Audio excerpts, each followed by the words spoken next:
ভূতের ধানক্ষেত পর্ব ৪ প্রতিশোধের আগুন। গ্রামের পুরোহিতের কথায় সবাই চমকে উঠল।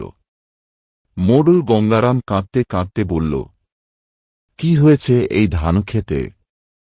কেন অভিশপ্ত? পুরোহিত দীর্ঘ নিঃশ্বাস ফেললেন। এই ধানক্ষেতের মাটিতে রক্ত মিশে আছে। বছর ২০ আগে এই জমির মালিক রাজনাথ সিং তার কৃষকদের সাথে বিশ্বাসঘাতকতা করেছিল। প্রচণ্ড খরার সময় কৃষকরা সাহায্য চেয়েছিল, কিন্তু রাজনাথ তাদের ধান জলে ডুবিয়ে রেখে খেতে দেয়নি। ক্ষুধার্ত কৃষকরা প্রতিবাদ করলে তাদের নির্মমভাবে হত্যা করা হয়েছিল। তাদের মৃতদেহ এখানেই পুঁতে রাখা হয়, আর তখন থেকেই রাতের অন্ধকারে তারা প্রতিশোধের অপেক্ষায় ছিল। পুরোহিতের কথা শুনে গ্রামের লোকজনের গায়ে কাঁটা দিয়ে উঠল।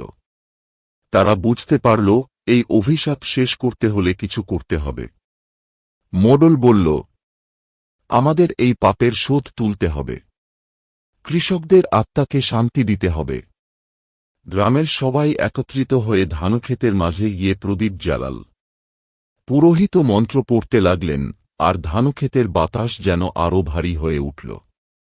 হঠাৎ চারপাশে কানফাটানো এক চিৎকার ছড়িয়ে পড়ল।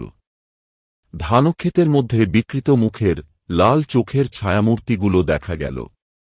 গ্রামের মানুষ আতঙ্কে কেঁপে উঠল, কিন্তু পুরোহিত চিৎকার করে বললেন, ভয় পেও না, এরা শুধু মুক্তি চায়। এক মুহূর্তের জন্য সেই ছায়াগুলো থেমে গেল। আগুনের আলোয় তাদের মুখ স্পষ্ট হল, ক্ষুধার্ত, নির্যাতিত কৃষকদের ছায়া।